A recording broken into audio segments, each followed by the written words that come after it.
Back in 2023. I experienced one of the most unnerving and scary nights of my life. I can't explain what happened. I never liked staying home alone, but after this night, I don't think I've ever stayed overnight anywhere alone since. At the time, my fiancé, Ryan, and I were looking to buy a house since our lease just expired in our apartment, and we didn't want to renew for another whole year. One of my dad's oldest friends owned a house in the area that was currently available to rent because the previous renters had passed away. Since my dad was so close to the owner of the house, he agreed to let us stay there for a cheap rate and also told us we could stay as long as we wanted. Basically, we were renting month to month in a nice home in a beautiful area of town. It took a lot of house hunting stress away.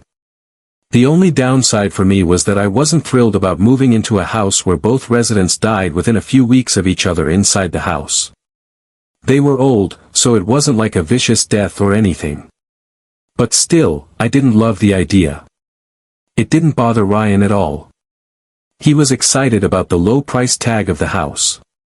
He's not one to believe in bad energy, but I most definitely am. I remember when we first moved in, he would constantly mock me for being afraid. He even went as far as to mimic ghost sounds just to mess with me. Don't get me wrong, Ryan's a great guy.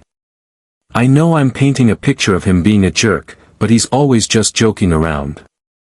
Sometimes you need to knock him down when he plays around too much, and I always did.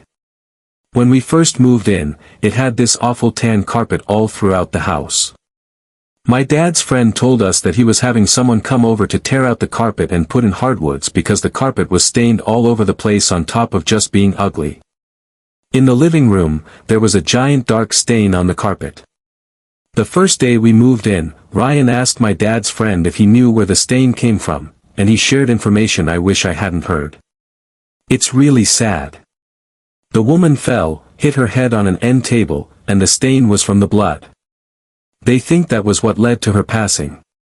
She went to the hospital that night and unfortunately she never came home. Then he proceeded to tell us that her husband had passed away just a few weeks before her. He had a heart attack in the basement. I was horrified to be living in this house, even just temporarily, but sometimes you need to do what's most cost efficient, and this was it. We had only been there for maybe 2 days when they came to do the floors. I was so happy when the carpet was gone. He also had someone come in and paint the inside of the house. Just that little touch-up made the house feel so much better. After those little cosmetic touches, I started to settle in. It also helped that he added one of those annoying security systems inside the house as well.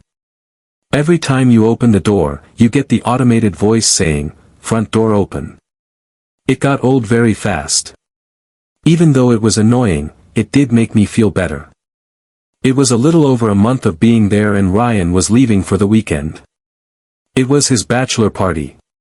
I was a little on edge about being alone for a couple of nights, but by this time the house felt like a home. I also had the company of our cattle dog, Rex, which made me feel safe. Friday, July 7th, I left for work at 7 a.m.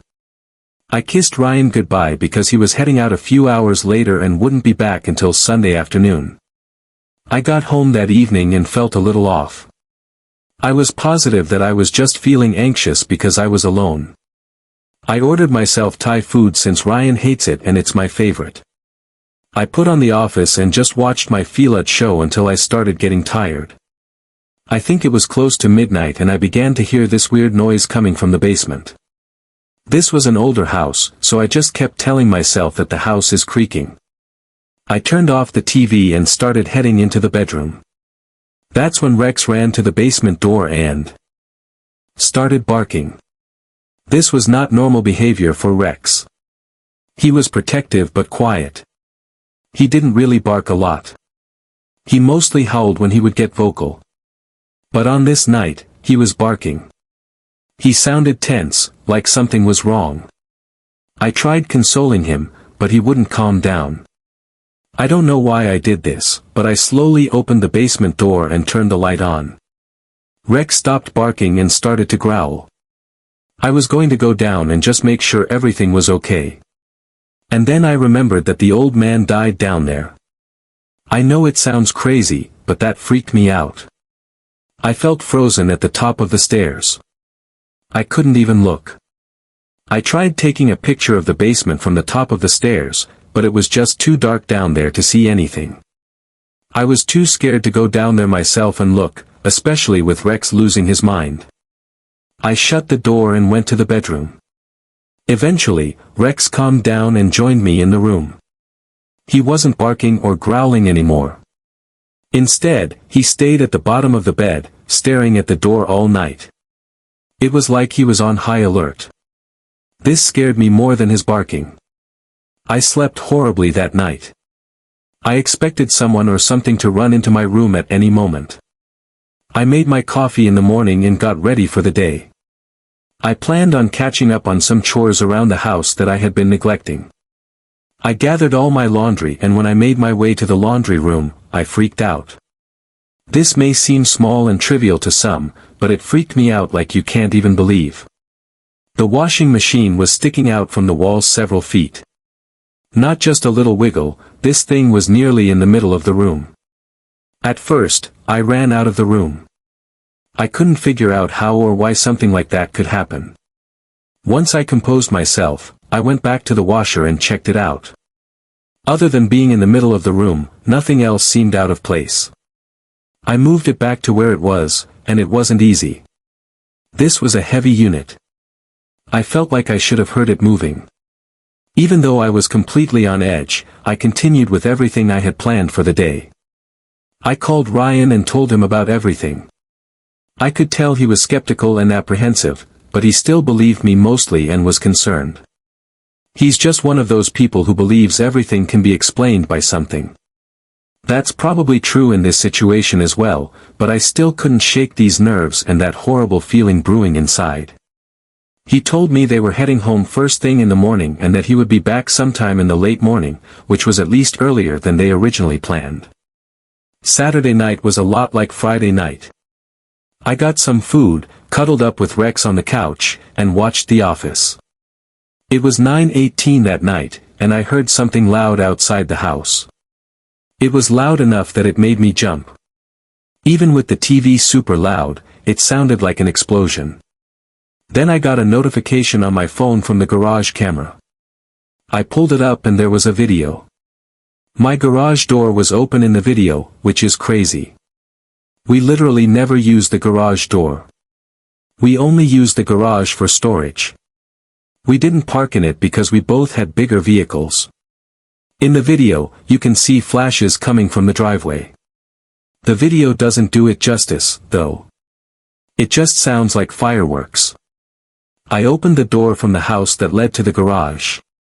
I looked in the driveway, and there appeared to be no evidence of fireworks, an explosion, or anything.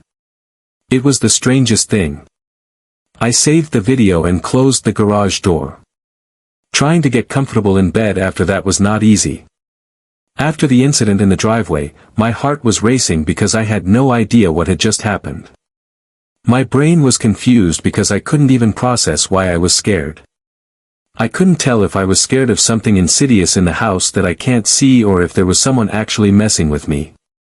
I think I got up 3 separate times and made sure the security alarm was set. Just like the previous night, Rex stood guard at the bottom of the bed, staring at the door, occasionally letting a light growl slip. I ended up falling asleep eventually. I woke up suddenly because someone was pounding on my front door. I looked at the time and it said 3:39 in the morning. I had the bedroom door shut, so he couldn't get out of the room. I just stayed in bed. I couldn't move if I even wanted to. Wasn't like somebody knocking. It was just a continuous banging on the door. Finally, I got up just before opening the bedroom door. I heard front door open coming from the security system. I ran to lock the bedroom door. I grabbed my phone to call the cops, but it wouldn't turn on. Whenever I would press the side button to get the screen to light up, it just lit up with a black screen. I think this was the moment I started to cry. I looked over and I was able to visibly see the doorknob shaking. I started screaming, "Go away." I called the police and told them someone had broken into the house. They showed up promptly and found nothing out of the ordinary except for the fact that the front door was wide open. Nothing had been stolen and there was no sign of any foul play at all. I showed the police the video and they assumed it was most likely some kids lighting fireworks off, even though there was zero evidence of that in the driveway. As for the door opening, the cops told me it must have been the wind. Yeah, that's it. The wind on a humid July night is going to shoot open a door that's locked with a deadbolt. That really nailed the case on this one. After the police left, it was nearly dawn. I took Rex and drove to my parents' house. I stayed there until Ryan got home. I told them what happened. They were kind of on the side of the police, but still comforted me anyway. When Ryan got home, I told him everything, and he didn't think I had a brush with anything paranormal as I did, but he did feel like something had happened, and he was concerned. We did stay at that house for a couple more months until we found our new home. Nothing ever happened again. Before that weekend, I had never experienced anything even remotely unexplainable like that, and nothing like that has ever happened since. At the time of writing this, we're almost to the 3-year anniversary of that night. Whatever I experienced that weekend, I just hope I never experience anything like that again. I used to live next door to a bar and I hated it. Thankfully, it wasn't like right next door. There was a line of trees that went all the way around the bar, so I did have some privacy. However, from my driveway, if I looked just right, I could literally see the side of the bar, and that's where everyone would go outside and smoke. Most of the time, it wasn't that bad. It was only horrible on the weekends or if the local sports team was playing, which seemed like every other day sometimes. I should also say that at the time of the story, I was working retail. That means I worked most weekends. So, they would be partying it up at the bar being loud and I was trying to sleep. It was a great time.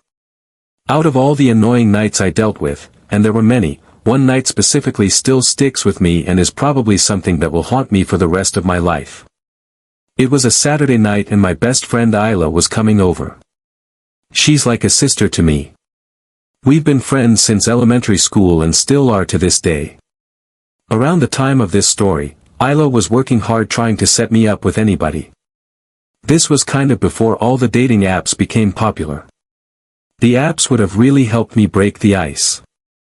I'm an incredibly awkward person. I've had a hard time interacting with strangers. The thought of going up to a random woman and asking her out seemed more terrifying than the scariest horror movie you could think of. I'm a massive dork and I love that about myself.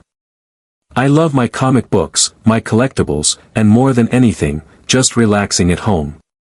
It's kind of hard to meet people when being a homebody is the main part of my identity. That's why Isla was trying to be the ultimate wingman. It wasn't going well, though. I had a few dates, but nothing struck. So on this specific night, Isla came over for dinner and to hang out for a while until her girlfriend got out of work.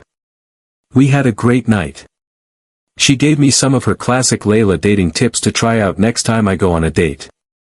Around 10 that night, her girlfriend called her and told her she was leaving work.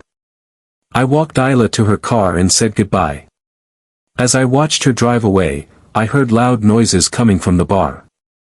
I glanced over and saw a group of maybe 7 or 8 girls. They were clearly drinking and feeling good. They were laughing and talking loudly.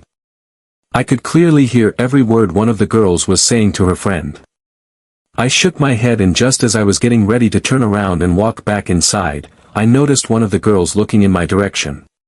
I looked around to see if she could have maybe been staring at someone else, but it clearly looked like she was staring at me.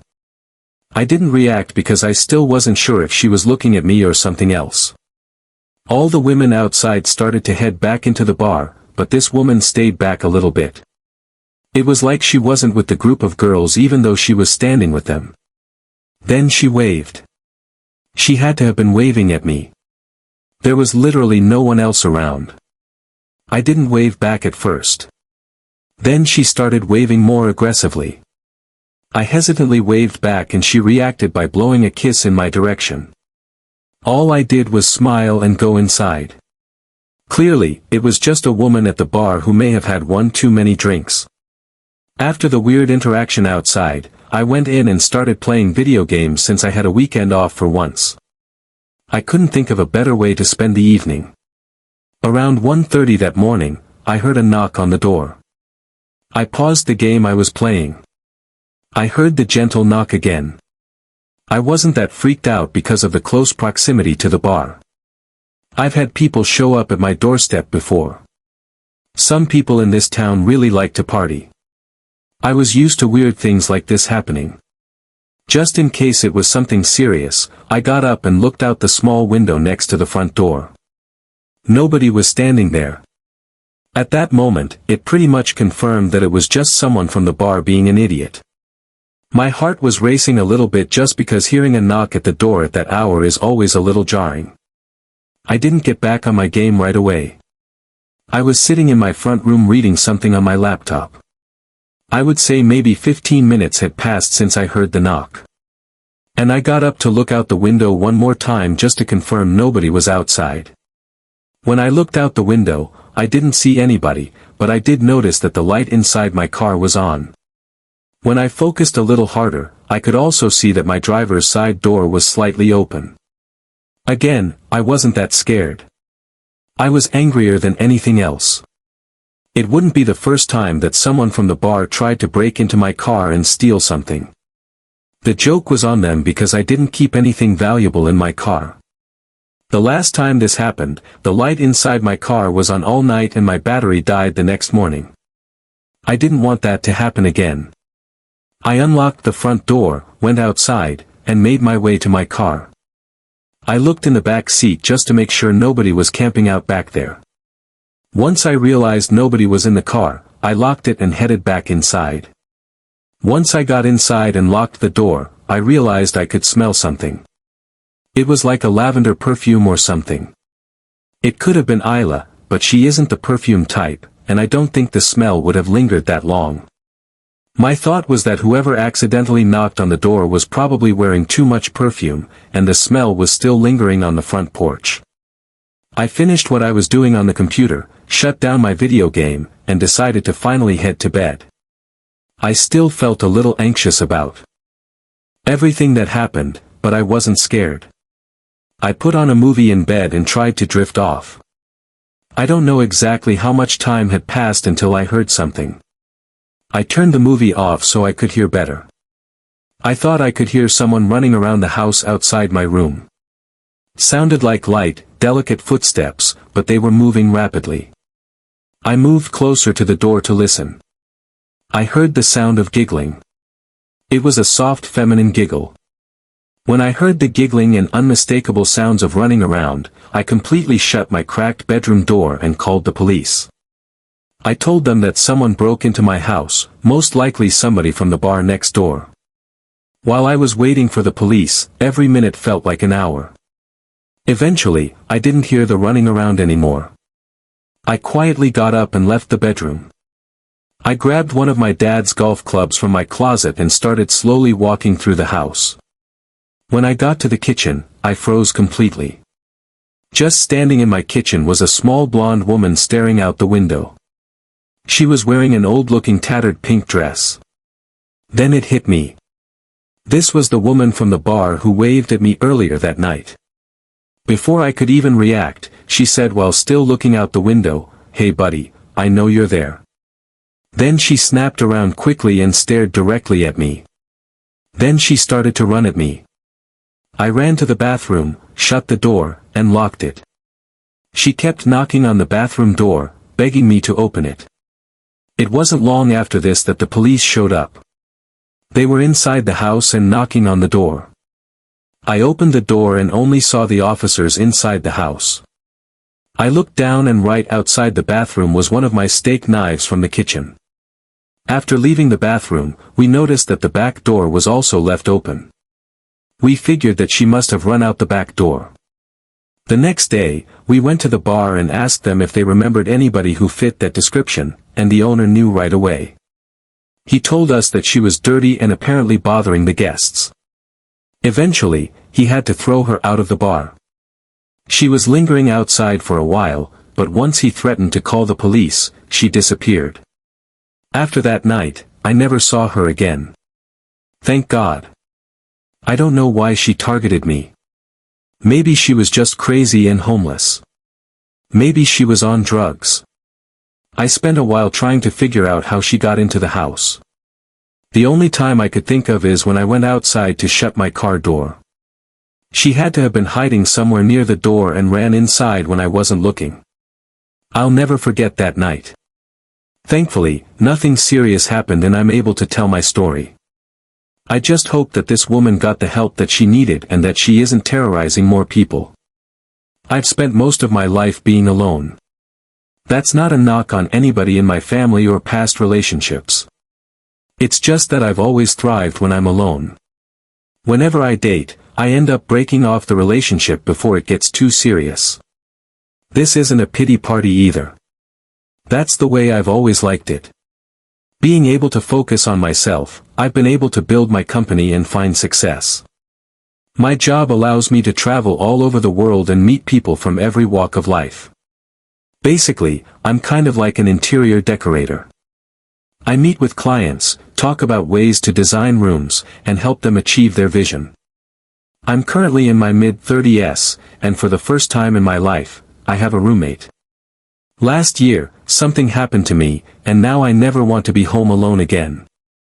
Here's why. Years of grinding allowed me to save money, so I was able to buy my dream home. I moved into the house 6 months before the events of the story took place. By this time in my company's life, I was fortunate enough to be able to pick and choose my clients. Because of the high demand, I unfortunately had to turn a lot of people down. With the success of the company, I spent a lot of time working. Even when I was home, unless I was meeting with a client somewhere, I did most of my work right from my home office. A few months after I moved in, I started hearing this weird noise when I was working in my office.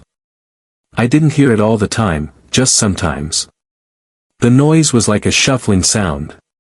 I realize that's vague, but that's exactly what it sounded like. Imagine the sound of someone pushing a box in a room next to you. That's kind of what it sounded like.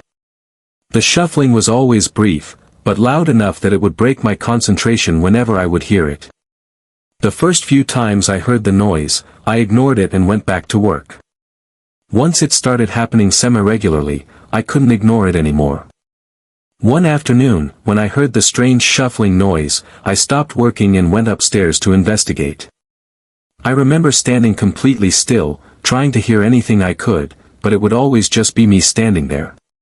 I felt like I was losing my mind. I'd hear the noise.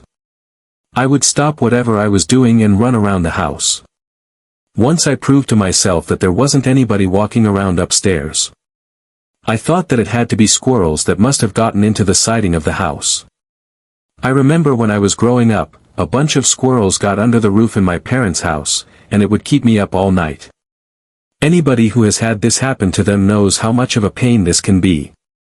Not just because they can be annoying running around, but because of the damage they can cause. Once I had my squirrel revelation, my mind was at peace for a little while. I figured I would just take care of it when I had some time. The noise continued for a few more days. Every time I heard the noise, I would write myself another note to remind me to call someone about the squirrels. I had so many other things on my plate that calling someone to deal with this was the least of my concerns. A few nights later, I worked a lot later than I usually would. I didn't get off of my computer and into bed until after 2 o'clock in the morning. While I was lying in bed trying to go to sleep, I heard the shuffling sound again. This was the first time I heard the sound at night. I tried to ignore it and just go to sleep, but this shuffling sound was different from the one I would hear from my office. Usually, I would hear the quick shuffle and then nothing, but now this sounded like continuous movement. It annoyed me enough that I got up, stood on my bed, and tried listening through the ceiling. The shuffling sound stopped, but I heard something worse. I swear I could hear breathing. Just thinking that seemed ridiculous to me. Then I remembered that my house has a crawl space in it that's like a small attic. The crawl space was very small and kind of hard to even get to, that I didn't even use it for anything. It dawned on me that my crawl space was directly over the bedroom. I was terrified. If it was breathing that I heard, I didn't want to think about what that meant. Even though I was scared now, deep down, I still thought I was dealing with squirrels. I got myself hyped up to at least look at the crawl space. I had one of the pull-down strings on the ceiling that released a ladder that led to the crawl space. The string was usually secured next to the door. I was short enough that I had to get a chair to stand on just to release the string so I could pull it. I started to pull the string hard because I thought it might have just jammed. Finally, it opened and I slowly went up the ladder. All I did was poke my head into the crawl space and look around quickly. I didn't realize how scared I was until I was actually on the ladder. It was dark and I didn't see anything except for two giant beams on each side of the crawl space. After my quick glance, I shut the crawl space door. I was starting to scare myself. I went into the living room and turned on the TV. I couldn't sleep. I just kept thinking about someone being in the crawl space hiding behind one of those beams. At least with the TV on, I could try to distract my thoughts. I started to doze off eventually. While I was going in and out of sleep, I thought I heard the sound of a door creaking open. The sound was jarring enough that it woke me up instantly. I jumped off the couch and scanned the entire room. I didn't see or hear anything at first. I took a few steps from the living room into the kitchen. I still didn't see anything out of the norm. I walked out of the kitchen and into the hall. At the end of the long hallway was my office. Since the hallway was pitch black, I turned on the light. I half expected to see someone standing at the end of the hall once the light was on. I was so on edge by this point. I slowly continued down the hall and into the office. Once again, everything seemed fine. After finishing my search downstairs, I slowly made my way upstairs. Right away, I noticed that the pull string was dangling down. And even more terrifying, it looked like it was slightly swaying. I thought it had to be in my imagination. I was sure that I secured that string when I closed it earlier. Because of how scared I was when I went up there, I thought to myself that it was possible that I could have left the string hanging, as unlikely as that may be.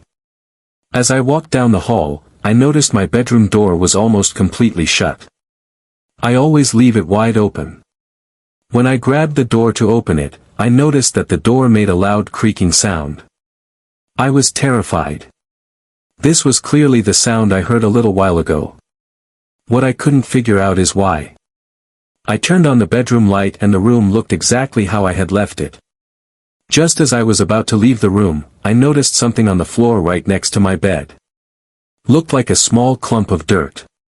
I got close to the dirt and bent over to look at it. When I was down on one knee, I thought I could hear that breathing sound again. From my position on one knee, I got down even further and looked under the bed. Lying onto the bed, staring directly at me, was a middle-aged man. I screamed and fell back on my two palms. The man didn't move, but he shouted, "Hi, Julie. It's okay." I was trying to get up and run, but I felt like I was stuck in quicksand. He just kept yelling, "It's okay," over and over again. I ran downstairs, grabbed my phone, got in the car, and drove off. There's a 24-hour diner near my house. I drove to the diner and went inside in hysterics. I called the police, and they sent a patrol car to the diner to check on me, and then a few more to the house. When they got to the house, there was nobody there. They searched the entire house thoroughly and didn't find him. They found several empty bottles of water and a small pillow behind one of the pillars. I ended up staying at a motel for almost a month. I was terrified to go back home. I spent a lot of money on home surveillance after that. It's been a year and that person never resurfaced. I don't know where he went, but I know he's still out there lurking somewhere. I have a theory as to who it was. An old family friend of my dad's who he had to cut off for, let's just say, being attracted to me. I think it was him, but it just looked like a much older version of him. If it wasn't, then whoever he was, he knew my name and somehow got into my house, living in my crawl space. I feel like sometimes even locking your doors isn't enough if someone really wants to get in.